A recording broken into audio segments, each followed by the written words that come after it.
Welcome to this week's podcast. We're going to be talking about chatgpt part 2.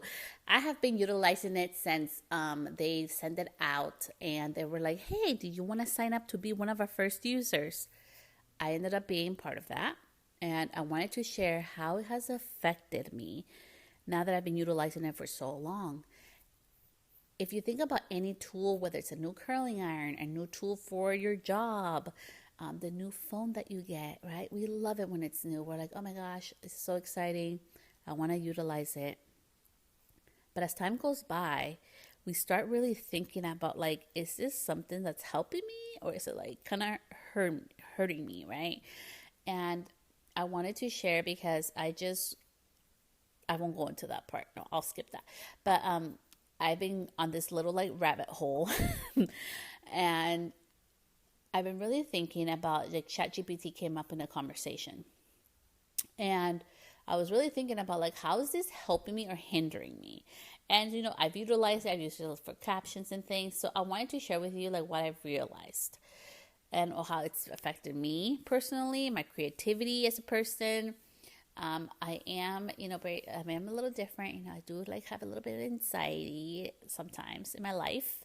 I tried to manage it organically and with like holistically with walks and different type of like oils and teas, right? But I did want to share, this is just my experience. Your experience may be different. Tools are amazing. I understand sometimes like you're like, well, I need ChatGPT because I can't afford a coach, like I understand like we're all in different realms. We're all in different walks of life. So with that, take what resonates in this episode, leave the rest behind, and let's get started. So now that I've been utilizing ChatGPT for so long, this is what I've noticed has affected me, okay? It's affected my creativity. It got to a point where I wouldn't make a change or like, on my captions or on my bio for Instagram or on my TikTok or my website, or, I would have it analyze my website and all these different things. And I was like, what the heck am I doing? Like, I started this business with a sole purpose, and I'm going to be sharing my why behind my business pretty soon. Hopefully next week I'll be making that video. And I was like, that's why I became a hairstylist. It has nothing to do about like, oh, like how to get more, like more engagement in my captions and, make it sound like me. I'm like, I am me. Why do I need this chat GPT thing to sound like me? I am my own person. I have my own thoughts, have my own beliefs. I have my own intellectual self. I do not need a machine telling me. So when I started noticing that it was really hindering my creativity, I was starting to doubt my videos, I was overthinking things, then I went ahead and went down the rabbit hole of seeing like, I started hearing and researching more about ChatGPT, and I started learning that for many people, like they were talking about this, is that it uses so much water.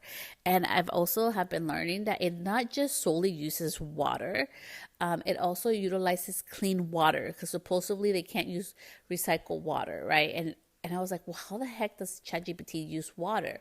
So what happens is that they use the water to cool down the systems, right? The machines that run this, right? Think of a huge computer. And I was like, holy crap, that's how it's affecting our environment. So the more I'm researching, the more I'm like, okay, like I probably should not be using this tool. It has been amazing, I thought, but it has hindered my creativity. It's bad for the environment. And also my engagement has gone lower since I started utilizing it. And I wanted to share that with you because I see so many people like, I'm not here to judge anybody. I'm just sharing what I've seen.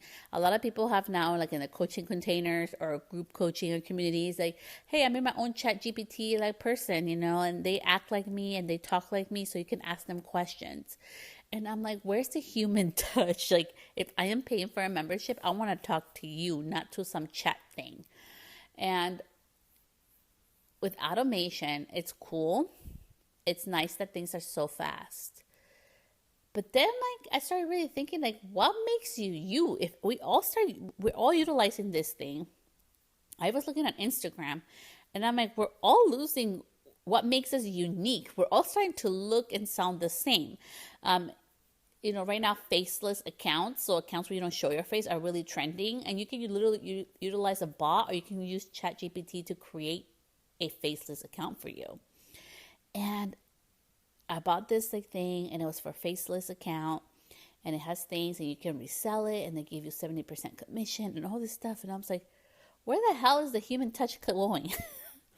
And I started really thinking, and I wanted to really like tap into this today. And if you made it to this part of the episode, in 2026, one of my predictions is going to be like the ones who decide to really stick to who they are and showcase who they truly are authentically. Like, and we're tired of that word, but who they are as a real person without like AI.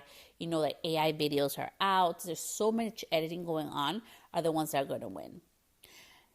Even on YouTube, you know, I sometimes go on YouTube, and I've lost some connection with some of my, you know, the accounts I used to love to follow because they've so over edited. I'm like, dude, like I don't have all those tools, and I don't have a freaking drone, and I don't have all this crazy stuff, and I don't have a house that looks like that, and I don't have like things like that. I'm like, what the heck? And I don't want all that. I'm not a person that wants consumerism. I don't want to be buying things all the freaking time, right? Because what does that do that to our earth, you know? And I want to support our local economy. I want to support our local, my local, you know, community, my local climate, right? I do a lot of nonprofit work. Like that's part of who I am. That's not ChatGPT worthy. It's who I am as a person. And so I started going down this rabbit hole, and I started journaling again. And I'm like, I need to get off this. So journaling really helped me to get off ChatGPT and really start tapping into what really matters. And I know ChatGPT is an awesome tool. It can create captions for you and everything, but where the heck is their connection? Like you have knowledge, you have experiences in your business that nobody else has. That makes you unique. That's going to make you stand out. That's what people want to know. If I do business with you, do I know what kind of human you are? Do I know what your values are? And I know with everything going on, so many people are so scared to share their values. And I did a post one time. I took it down just because like my mom was freaking out. So I was like, okay, I'll take it down. It was literally my stories, and I lost like 45 followers in less than 10 hours over that post. And you know what? I've gained more than that since then. And I'm just sharing with you that, you know, that situation that happened to me today, because it's scary to be our true selves when everybody's doing something else. It's scary to share who you are and your beliefs when everybody has a different belief or in the same circle of beliefs that we think, right? And it's scary to put yourself out there. It's happened to me. I've had people criticize me, say mean things to me, try to shut down my business, try attack my kids, being mean to my kids over it. Like it has just been like, and I don't think I've ever shared that before. But with all that happens right behind the scenes of putting yourself out there, there's been so many blessings and abundance and amazing opportunities too. And I was starting to think as I was journaling, I'm like, would this be worth it if I wasn't being myself? And then be like, no, if it was all ChatGPT captions and all this crap and super edited and amazing looking, but it wasn't truly me and who I am as a person, that would be of no value to me. I would not want to put myself out there for this. I love putting myself out there to share my real life, to share my real stories. And that's what makes it special. That's what makes it worth it. That's why I have been posting short videos and doing all the things I've been doing since 2016. That's why I've been doing this podcast since 2018, is because I get to share the real perspective from my real life situations, from my real life and business, you know, failures and good moments and bad moments and heartaches and heartbreaks. And with ChatGPT, I just really think it's going to start for 2026. I can start seeing where the big shift is going to start happening, where people are going to start moving away from it. Some people are going to embrace it. Some people are going to move away from it. But I can see like for 2026, standing in what you truly believe in and your values is going to be key for success. I really believe that. I know there's still going to be people who are going to be super successful using ChatGPT and automation and other things, but I also feel it's going to be really successful people that are going to thrive.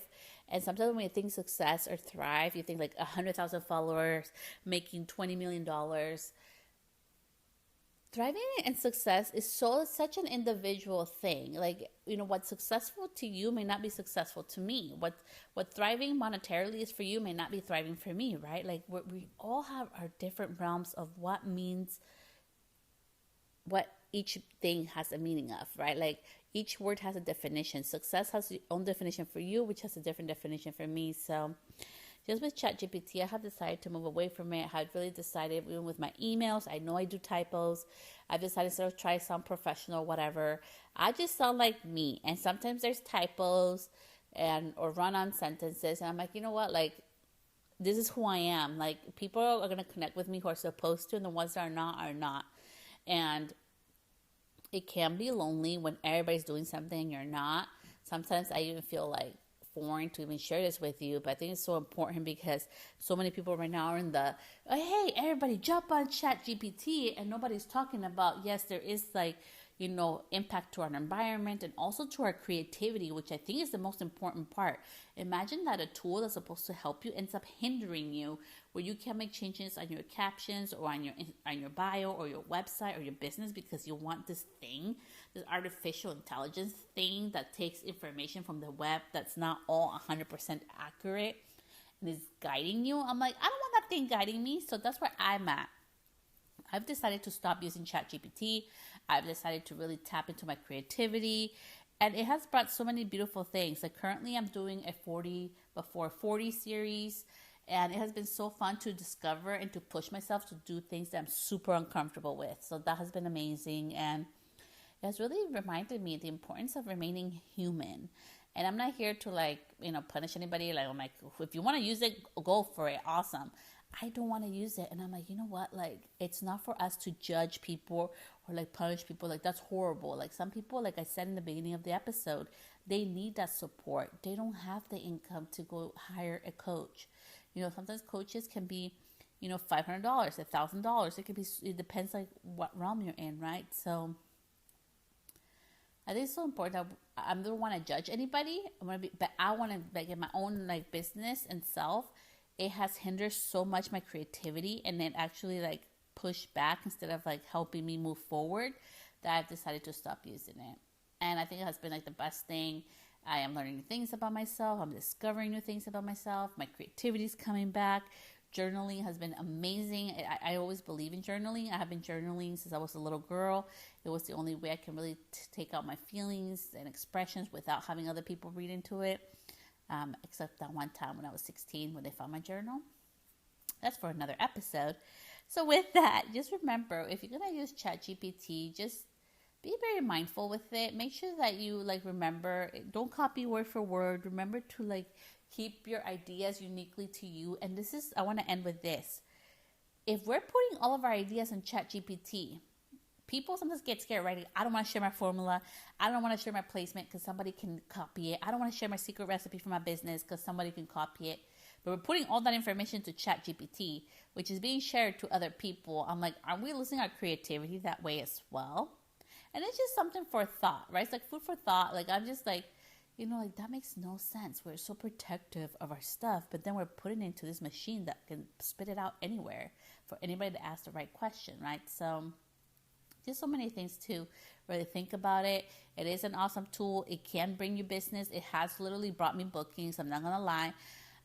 It has brought me bookings in my business from it. So that has been awesome and that has been amazing.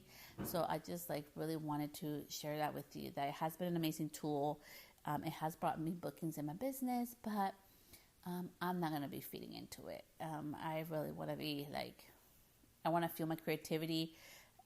Doing it without ChatGPT has gotten me to this point. I still do my podcast for free, utilizing free tools. So why not continue on my path of being organically who I am, organically messy, organically just real, and falling and stumping around the way, but at least it's me, right? And I can fight for myself. I can fight for my voice and for my beliefs. I know for sure I wouldn't fight for stuff that was automated and put out from something that wasn't really me. It wouldn't be worth everything I've gone through to get to this point. So that was just my experience with it, just how much it affected my creativity. I was like, oh my gosh, it has affected me so much. And being in that meeting 2 days ago, it just reminded me holy crap, it's not just me. People are really being affected creatively with this in business as well. So that's what inspired this episode today. So I hope you find this super helpful. Take what resonated, what didn't, leave it behind. And remember, do your own research, do your own homework, and make the best decision for your business. I will see you back here next time. Bye.